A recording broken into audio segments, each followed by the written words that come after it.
James woke slowly, as though the morning were unwrapping him, layer by layer, rather than waking him all at once. The light, pale and soft, filtered through the windows and spilled across the room, gliding quietly over the walls, the bed, and his face, while his breath still moved in the rhythm of sleep. His lips curved, almost imperceptibly, into a faint smile, the kind that appears before a man even realizes he's smiling, as if the body remembers a feeling before the mind can grasp the thought. A trace of warmth lingered in him, hazy and tender, like the echo of something unspeakable that nonetheless continues to resonate. It had been a dream, not the kind one runs to escape reality, but the kind one longs to return to, because it reveals what the soul desires most. It wasn't a creation of fantasy, but a reflection of yearning, a whisper of what might become real. A dream where every scene carries the weight of meaning, where every smile feels like home, where even silence turns into belonging. In that dream, he had awakened in a room bathed in quiet light, in a bed that smelled of freshness and peace. The sheets rustled beneath his movements, and everything around him seemed to breathe calmly, as though the house itself tended to its own serenity. He was alone, only for a moment. Then the door flew open, and a little brown-haired girl dashed inside, her eyes gleaming with that peculiar light capable of tearing down any wall. She leapt onto the bed with the effortless joy of a child who has never doubted that they belong there. Crawling up to him, she threw herself into his arms with a trust that asked for nothing in return. Her daddy filled the room, and he smiled that particular smile that belongs only to a parent, wrapping his arms around her carefully, as though holding something infinitely precious. His voice, gentle and warm, surrounded her as he asked where her mother was. With a seriousness peculiar to small beings who believe they bear great truths, she explained that her mother was downstairs, doing the laundry. Only then did he notice the paper in her hands, of a drawing she held with pride. He brushed it lightly and asked her to show it to him. She spread the sheet open, revealing a vibrant chaos of colors and lines, childishly imperfect, yet perfect in the way that requires no explanation. He looked at it, not entirely sure what it depicted, but it didn't matter. He wasn't really looking at the drawing, but at her, and therefore priceless. He praised her sincerely, and she, with the same solemnity that made him laugh, confirmed that she knew it was beautiful. In her expression, he recognized a fragment of himself, but also that elusive spark that belonged to her mother, and that struck him even deeper. When he asked her to tell him about the picture, she explained that it was an airplane, because the two of them were always flying on airplanes. He teased, asking if they were inside it, and her wise little look told him gently that it was only a drawing, not a real plane. His laugh, deep, unguarded, and full, filled the room, carrying both gratitude and longing. Then another voice sounded, a voice that changed the rhythm of his breathing in an instant. At the doorway stood her, carrying another child in her arms, a smaller girl, nestled against her with the quiet assurance of one who knows she is loved. He didn't need to look at her fully to know. He knew the way light fell across her face, the sound of her voice, the flicker of her gaze. It was her, his wife, his home. His heart trembled, and his body tensed with that delicate, joyful fear that the moment might vanish if he blinked too long. She walked toward him, moving with the effortless grace of a woman accustomed to holding up the world, and sat on the edge of the bed. Her smile was tender, the kind that had once made him understand what it meant to want forever. Her beauty was undeniable, but what always undid him was the beauty in the way she loved, the quiet strength with which she carried both burden and light for them all. She told him softly that he had overslept, and he, already resigned to her gentle reproach, found comfort in being scolded by no one but her. Their words flowed into playful banter, tender and full of unspoken meanings.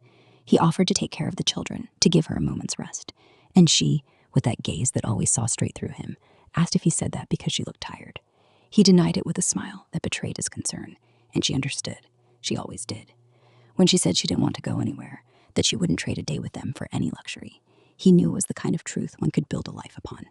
He sat up, making space beside him, and she laid the younger girl between them. The two sisters instantly joined in laughter, making faces, and the room filled with that warmth that cannot be invented. James watched, his heart swelling so full he thought it might burst from the sheer weight of happiness. He reached for his wife's hand, enclosed her palm in his, and in that touch felt eternity, the certainty that everything was worth it as long as this existed. Her quiet, questioning words sought only the confirmation of what she already knew, and he answered honestly that he was always happy when he was with her. Their tender play, their teasing, Their soft-spoken words continued like a song one knows by heart, yet never tires of hearing, because it moves you in the same way every time. He told her he loved her, softly, like a vow, and she answered with that gentle smile, both shy and brave at once, as though love was something to be spoken aloud, only to make it last a little longer. And then, suddenly, he woke for real. He opened his eyes and found himself in a silence colder than the one in his dream. Elizabeth lay beside him, breathing steadily, the room just as it had been when he fell asleep. Yet deep in his chest, something tightened, something he couldn't untangle. Because in the dream, in that quiet universe of love and belonging, the woman he loved, the one whose voice had steadied him and whose smile was his home, was not Elizabeth. It was Anya Woodberg. The rain hadn't stopped, and its steady drumming against the roof and windows had become part of his body, an echo of the heaviness and dampness that soaked through his thoughts. James lay motionless for hours, eyes fixed on the white ceiling above him, like it was an empty canvas. Dawn pushed through the clouds, persistent and quiet, spreading muted shades of gray across the room, merging with his mood, as if the whole world were trying to call him back to life, while he remained trapped in stillness. Everything around him, the white ceiling, the white walls, the white mansion, had turned into irony, a monotonous pallor that didn't compete for attention, but rather forced him to confront the emptiness gnawing at him from within. His thoughts, instead of offering refuge, kept circling back, like waves breaking against rock, relentless and sharp. Each attempt to impose order only led to greater chaos, because what he felt had no logic. It didn't belong to reason, but to some deeper, rawer layer of himself. He covered his face with his hand, as though his palm could stop his thoughts, his back arching unconsciously in quiet confession that something hurt, even if the wound had neither shape nor place. Anya. She had always been out of reach, but not in the way friends drift apart or loves fade. She was untouchable like light itself. She existed within her own circle of warmth, always aglow, as if sunlight chose her deliberately, knowing whose skin it belonged to. While Elizabeth, cheerful and fluttering, moved easily along the surface of everyday life, Anya built her steps one by one beneath her feet, steady, patient, certain that none would collapse. She was always a step ahead of him, or a moment behind, never close enough to touch, but always near enough to feel. James was with Elizabeth, and Elizabeth with him, bound by their life and obligations. But Anya was something else, something undefined, painful precisely because it could not be reached. What tormented him wasn't mere distance, but separation by something greater, like a wall, a window, an entire world between them. He could see her, hear her, and yet she remained unattainable. That quiet impossibility ate away at him, drop by drop, until he felt himself eroding under it. He longed to approach her, to look at her, to tell her everything he'd buried for years inside himself. But the thought that she was no longer alone, that someone else now stood beside her, struck him with cold, merciless finality. That image, imagined but inevitable, tightened around his heart like a frozen fist. He remembered yesterday's moment with painful clarity. She had looked him straight in the eye, then dismissed him with a single word, defenestration, as she spoke to her mother, using it almost deliberately as a weapon. The word, entirely new to him, had echoed in his mind like a verdict, and he'd quietly searched its meaning on his phone while pretending to answer emails. It meant throwing someone out of a window. The irony had cut deeper than he cared to admit, because it felt exactly like what Anya had done, cast him out of her world while he still stood below her window, fingers clinging to the ledge. Beneath her soft skin and those eyes that carried the depth of oceans, he still recognized what had first undone him. She was the most beautiful person he had ever known, and that beauty had nothing to do with her face, but with the way she existed. He knew he had to see her, had to speak to her, before he left, as if that one conversation could close the circle, offer meaning, perhaps even redemption. He turned toward Elizabeth, who slept peacefully, her back to him, hair spilling over the pillow. Her breathing was even, serene, and in that image lay something that had once meant home, though now it only reminded him of how far he had drifted. When he'd knelt before her with a ring in his hand, he'd imagined marriage differently, with warmth and endurance that would never fade. He had loved her, madly, deeply, but the love he'd believed would last forever had begun to fracture under the weight of unspoken dreams and silences that offered no solution. Watching her sleep, he felt like a man waking from a dream, uncertain which memories belonged to truth and which to hope. He rose quietly, crossed the room, and stepped into the dressing room. When he flicked the switch, the light burst into sharp reflection off mirrored walls, forcing him to confront his own image. He pulled on jeans, buttoned a white shirt, ran his fingers through his hair, and stood still for a moment, unsure whether he was truly ready or merely functional enough to survive another rainy morning. The villa was silent, more silent than it had ever been, and time slipped by without distinction. He couldn't tell whether it was past 6 or still just before dawn. As he descended the stairs, only his footsteps filled the air, each strike against the marble echoing like a reminder that he was alone. Passing the salon, he stopped abruptly. The glass doors to the balcony stood open. It made no sense. He distinctly remembered locking them last night, twice. He stepped closer, looked out toward the terrace, and at first saw nothing unusual. The rain still fell, bending branches and pooling in shallow puddles across the stone floor.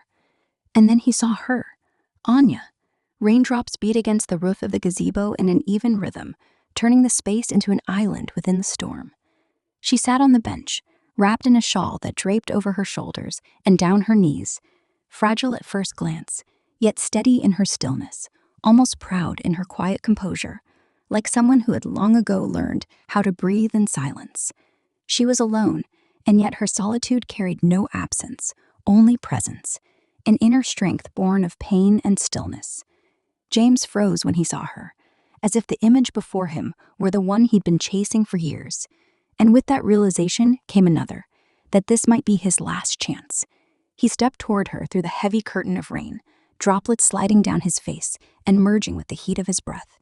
He didn't know whether it was sweat or tears, but he wiped them away carefully, as though by doing so he could preserve at least the illusion of composure before he reached her. The gazebo had always been hers, a hidden refuge where she withdrew when she needed silence, a space where the wind lost its strength and her thoughts took clearer shape. He knew that she knew that he knew this place was more than shelter, that it was her small corner of the world, enclosed not by walls, but by invisible boundaries she had never wished to share with anyone. She sat upright, poised, with her legs crossed at the knees and shoulders that, despite the rainy morning, radiated a calm steadiness. The shawl draped over her knees, and her fingers clutched it tightly, almost too tightly, as if that fabric were her only shield against a world trying, once again, to approach her in a way she could no longer bear. James stood before her, and the silence between them was thicker than the storm clouds gathered above the roof. "Good morning," he said quietly, tensely, almost as if his words had brushed against the fragile edge of her space, afraid that a single syllable might shatter it. His voice carried the tremor of uneasy breath, fragile yet firm, enough to hold what he had to say. "We haven't had a chance to be alone. I just wanted to tell you that I'm truly sorry about your father's death." The words hung in the air, both weightless and heavy, failing to find their way through the wall of silence she had built around herself. Anya turned her gaze away. In that motion, there was no sharpness, no open anger, only quiet withdrawal, the restrained gesture of someone who has learned not to respond, even to sympathy, because compassion that arrives too late feels more like a wound than comfort. Her hand shifted slightly on her knees, an uncertain movement, as if she were about to stand, to leave, to close the door on yet another unfinished story before it even began. "Thank you," she said calmly, her voice like a wall, not cold and sharp, but old and cracked, built from the need to protect what could no longer be repaired. James took a deep breath, feeling his heartbeat pound too loudly in the stillness between them. He knew, deep down, that he might never again have the chance to say what pressed against his chest, and that realization pushed him forward. "Anya, about what Elizabeth told you in the office," he began, aware that this was the kind of sentence that could open everything or seal it forever. She looked at him then, surprised but not confused. Her lips parted just slightly, and her eyes, though painfully familiar, seemed colder than before, the same eyes that had once been able to disarm him with a single glance. But before he could go on, she interrupted him, calmly, with the voice of a woman who had long since stopped waiting for explanations. "You know she tends to exaggerate. It's all become rather tangled. I have my own problems, too many of them. And then, somehow, another one found its way to me." She said it without bitterness, without accusation, but there was exhaustion in her tone, a heavy, muted weariness, carried by someone who has borne too much alone for far too long. James lowered his gaze for a moment, then lifted it again, forcing himself not to falter. "I can help," he said softly, sincerely, almost pleadingly. "At work, or outside of it." The hope that his words might break through her wall was fragile, but it was still hope. A faint smile appeared on her face, though it wasn't truly a smile, more a trace, a shadow of something that once existed, but now only lingered as an echo. She turned her gaze toward the rain, searching the falling drops for words she couldn't bring herself to say. I'm grateful to your family, and to Elizabeth, for everything. Her voice was measured, composed, and then she paused before adding, quieter still. But for the past 8 years, I've handled everything on my own. I've learned not to ask, and not to expect. I've grown used to that. Her words struck him with quiet, unrelenting force. He knew he was too late to mend anything, for in her voice, in that faint, weary smile, he could hear the same old resolve that had once both captivated and defeated him. Anya's steadiness, her fortress, one he had never known how to breach. The silence that followed was dense, like smoke. Within it lay all the words neither dared to speak. James felt something gnawing at him from inside, yet he didn't know whether he had the right to ask the question that burned on his lips. Still, he let it escape. Do you ever regret some moments? He asked, his voice that of a child who knows it's too late for forgiveness, but still clings to the hope of hearing it. Anya lowered her gaze, keeping it somewhere distant, on the horizon dissolving into rain. Of course, she said quietly. We all regret something we've done in our lives. Some decisions we make too quickly, out of fear, pride, or the false belief that there's still time. And then one day you wake up and realize that time gives nothing back, that those decisions become wounds, and that you have to learn how to live with them. Then she looked straight into his eyes, and in her gaze there was as much truth as sorrow. But there are also the regrets of others, she continued, softer now, that hurt more than all our own wounds combined. They're someone's glances, words, and touches that come too late, and those touches, they burn. Because to feel their pain, your heart must still be capable of feeling. His voice caught in his throat. Their eyes met, and in that look was everything they had once shared, and everything they could never reclaim. Time stopped, and silence became louder than any word that could have been spoken. Am I being sentenced right now? He whispered more to himself than to her. A faint smile surfaced in her eyes, not one of joy, but of inevitability.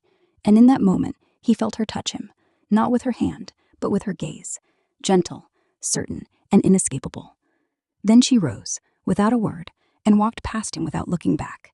He remained alone, surrounded by the scent of rain and her lingering presence, in a stormy silence that was no longer just the sound of rainfall, but the sound of his own breaking. He sank into all that he had never managed to say while there was still time.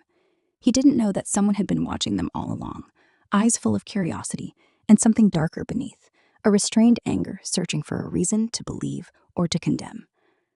Ryan Woodberg would be buried that day, and that morning, James made a decision that hurt more than any word he had failed to say. He would withdraw from the game and stay away from her. If that was the price of her peace, he would pay it, even if that price destroyed him.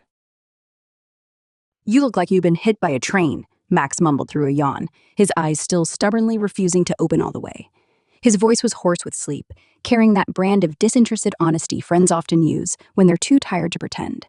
James jerked slightly, as though waking up to the realization that he was once again in someone else's space, forced to acknowledge the existence of the world outside his own mind.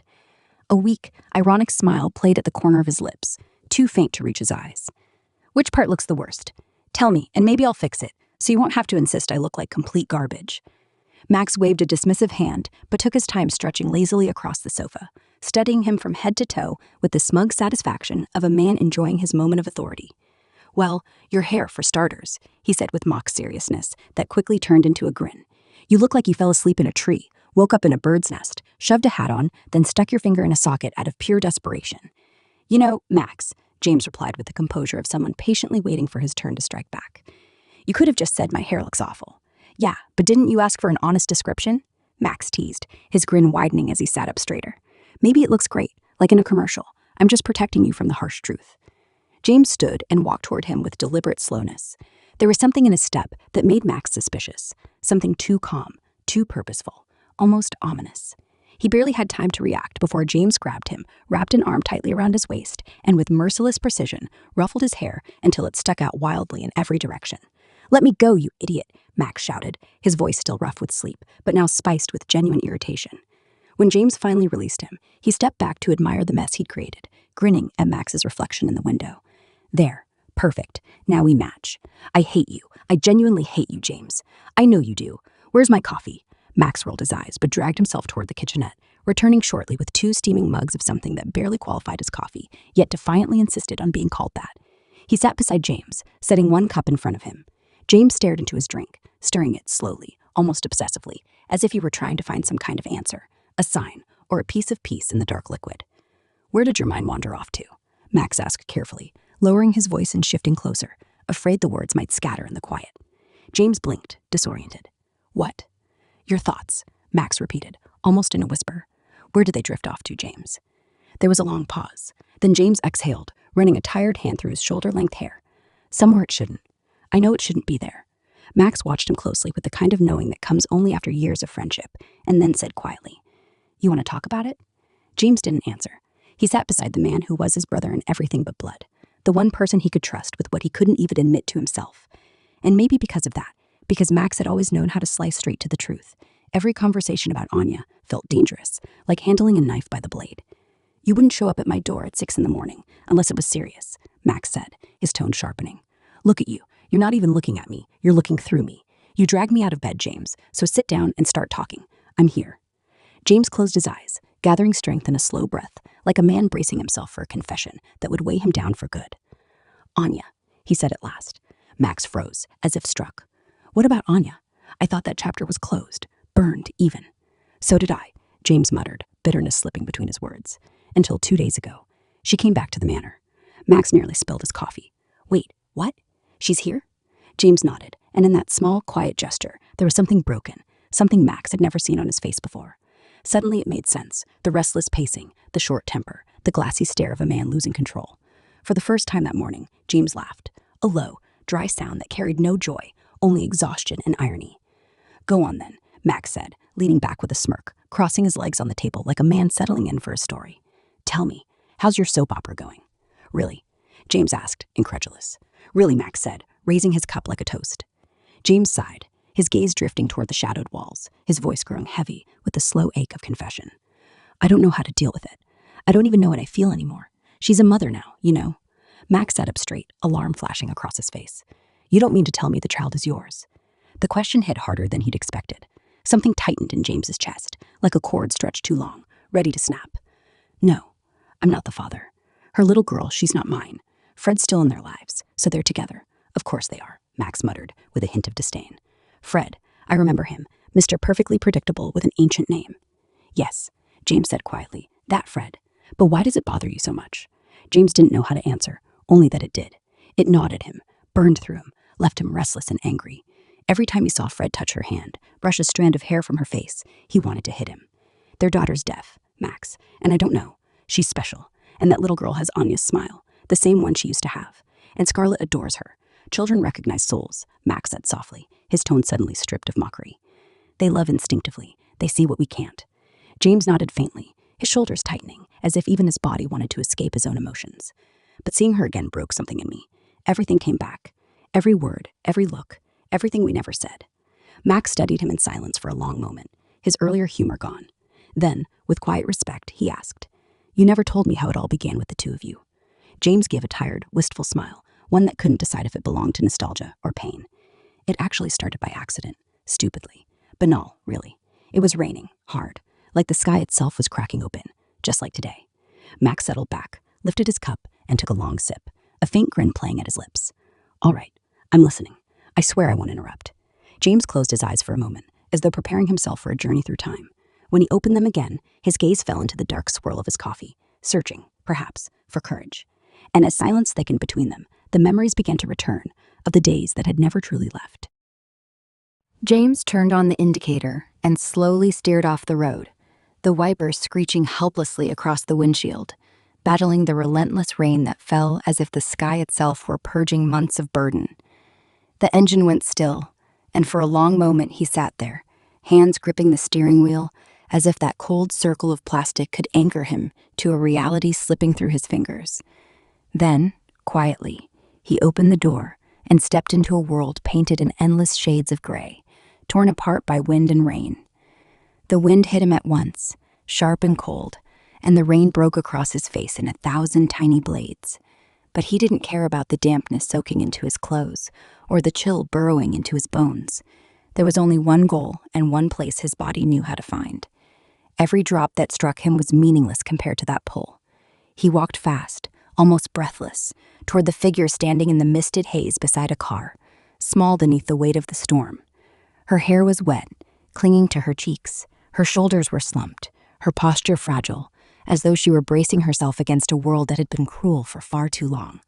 And as he looked at her, everything felt unreal, like a scene from a dream he'd avoided for years. But there she was, Anya, the unspoken thought that had always lived in his chest. When their eyes met, time seemed to stretch, suspended in a silence that burned deeper than the rain. In her gaze, he saw mistrust, a quiet, careful guard shaped by long-standing pain. She looked at him like someone who recognized a ghost from her past, but couldn't decide whether to reach for it or run. Anya? He said softly, his voice cracking, as if he feared the sound of her name might shatter the fragile moment. Recognition flickered in her eyes, and then relief washed over her face, like a gentle wave. Her shoulders dropped, her breathing steadied, and she could finally exhale. She said nothing, but she didn't need to. The look she gave him was enough to fill every unspoken gap between them. "Are you all right?" he asked, his voice rough and uncertain. "I've got car trouble, and the fact that everyone around me is a pack of useless idiots," she replied, trying to sound indifferent. But her tone betrayed her, the faint tremor of a heart that still remembered how to ache. He didn't answer right away. Instead, he stepped closer, slipping off his jacket in one motion. He didn't give her a chance to refuse, because he knew she would. She always did. Stubborn, unyielding, forever resisting vulnerability. It was one of the things he'd always loved about her, that even now, soaked to the bone and shivering, she still held on to her dignity. He draped the jacket over her shoulders, and the gesture carried far more meaning than comfort. "How long have you been here?" he asked, his voice muffled beneath the steady drumming of rain. "About an hour.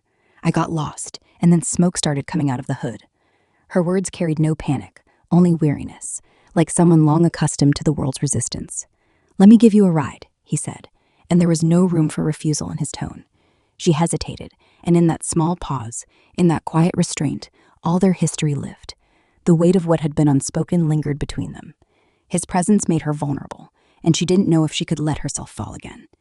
"Are you sure it's not a problem?" she asked softly. "Anya," he said, her nickname falling from his lips for the first time. That simple sound broke through the wall that had stood between them for years. She froze, her eyes closing for the briefest flicker of a second, but it was enough. Something within her shifted. "Get in the car, you're drenched." He opened the door and waited. She glanced at him, then gave him a faint, tired smile. Small, but enough to make his heart stop. They sat in silence, surrounded by a space where every word would have felt too much. The rain hammered against the roof, and they let the quiet speak for them. "How are you?" she asked finally, without turning, her eyes fixed on the rain-streaked window. "I'm fine," he lied. The truth wouldn't fit in those two words. "And you?" "I'm surviving, still here." She tried to smile, but it was brief, bitter, a ghost of a smile that never quite arrived. "Elizabeth says you're in a mess," he murmured, and her sister's name, his wife's name, dropped into the air like a stone through still water. Elizabeth, the reminder of everything that should have kept them apart. Then it happened, the one thing that shouldn't have, a wrong moment, a wrong turn, a heart too distracted to steer. He twisted the wheel too sharply, and the tires slipped. "Damn it," he shouted, trying to regain control, while her scream shattered through him like glass. But they stopped. They were safe, breathing hard. She trembled beside him, and he looked at her, desperate to reassure her of something he couldn't quite believe himself. "Anya, are you all right?" I think so," she whispered, her voice thin, frayed at the edges. His fingers found her face, as if they remembered the path by instinct, like tracing an old map. "You can breathe now. It's okay." Their eyes met, and in that silence, there was no longer room for doubt or reason. Their lips touched for the first time, tentative and uncertain, as if exploring a space that had been waiting for years. His hand slid behind her neck, filled with a tenderness and hunger that had been building for months, unspoken. She was real. She was here, and the touch was confession itself. "Stop," she whispered, pulling back. "Please, stop." He froze. The pause between them stretched, unbearable.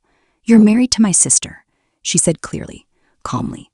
The words were both judgment and sentence. "I'm not. I am, but not for much longer." His voice broke apart, stripped of defense. She looked at him in silence, and then, as if confirming a decision that had lived inside her long before this night, she leaned in closer. Then what's stopping us? Before he could answer, her lips found his, again, this time deeper, surer, a kiss that left no room for thought. They moved back together, onto the rear seat, and the storm outside blurred into a distant rhythm. Rain still pounded the roof, but inside burned a fire that refused to be put out. Her nails left trails across his skin, and his hands mapped her back with reverent urgency. Every touch was an admission, every breath a sigh that had waited years to escape. When she whispered his name, he knew nothing would ever be the same again. He held her tightly, as if he could stop time, and murmured, "I think I've wanted you for so long. I just didn't know it until tonight." She looked up, brushed her lips against the corner of his mouth, and whispered back, "I think I wanted you too." Just like this, between them, for the first time in years, was warmth, intense, impossible, and utterly inescapable. James spoke softly, almost inaudibly, as if the words he had just released into the air weren't meant to be spoken any louder, because if they were, they might lose their strength, or worse, shatter the fragile sanctity of what still lingered between them. And so, it just happened, he said, his voice gentle, cautious, as though he were confessing a secret he had kept even from himself. And it was beautiful. His hands clasped tightly around a coffee cup that had long since gone cold.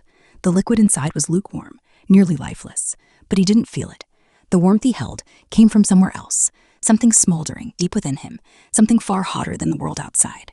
It was a kind of ember, not born of fire or flesh, but of an inner place he'd thought long extinguished. Now it breathed again, awakened, pulsing to the rhythm of a memory he had just spoken into life. Max watched him in silence, the real kind of silence, the kind that exists only between true friends, where there's no need for questions or words to fill the spaces, because presence alone is enough.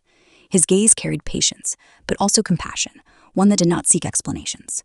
Only when enough time had passed for them to breathe through the same heaviness did Max lift his hand and touch James's shoulder lightly, the way a brother would, a reminder that he wasn't alone in what he carried. "My friend," he said finally, carefully, as if measuring every syllable, "are you ready to let go of that memory, now that you've spoken it aloud, now that you've shared it, instead of keeping it buried inside yourself?" James didn't answer right away. His eyes fell to the dark surface of the coffee, where his reflection trembled, distorted, broken by ripples and tiny bubbles, just like his thoughts. His lips parted slightly, but the words he wanted to say stayed trapped somewhere in his throat, heavy as stone.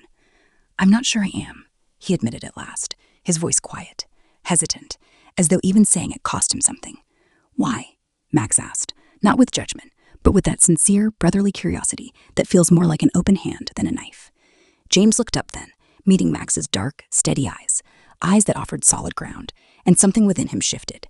It was like a window that had been sealed shut for too long, locked by fear and shame, now slowly cracking open under the quiet weight of another's presence, letting in a breath of new air. "Because," he inhaled deeply, his breath trembling on the exhale, "because I still feel something for her." The moment those words crossed his lips, everything he'd built up over the years, jokes, indifference, the sharp edges of irony, even the anger he used as armor, began to crumble, flaking away like old plaster that could no longer hold the wall together. He had freed something inside him, but in doing so, he stood bare. Not before Max, his friend had always known anyway, nor before the world, which had already drawn its own conclusions, but before himself. And that nakedness cut deeper than he expected. He hadn't known it would hurt this much, that such a simple, stripped-down truth could hold within it the entire weight of lost years, silences, and wrong turns. But what he also hadn't expected was that within that pain, within that raw, trembling honesty, there would be the faintest trace of freedom. Perhaps this was the first step, not toward her, because that road was long sealed behind walls of his own making, but toward himself, toward the part he had always hidden and run from. And maybe, just maybe, that was the beginning, not of love, not of reunion, but of peace.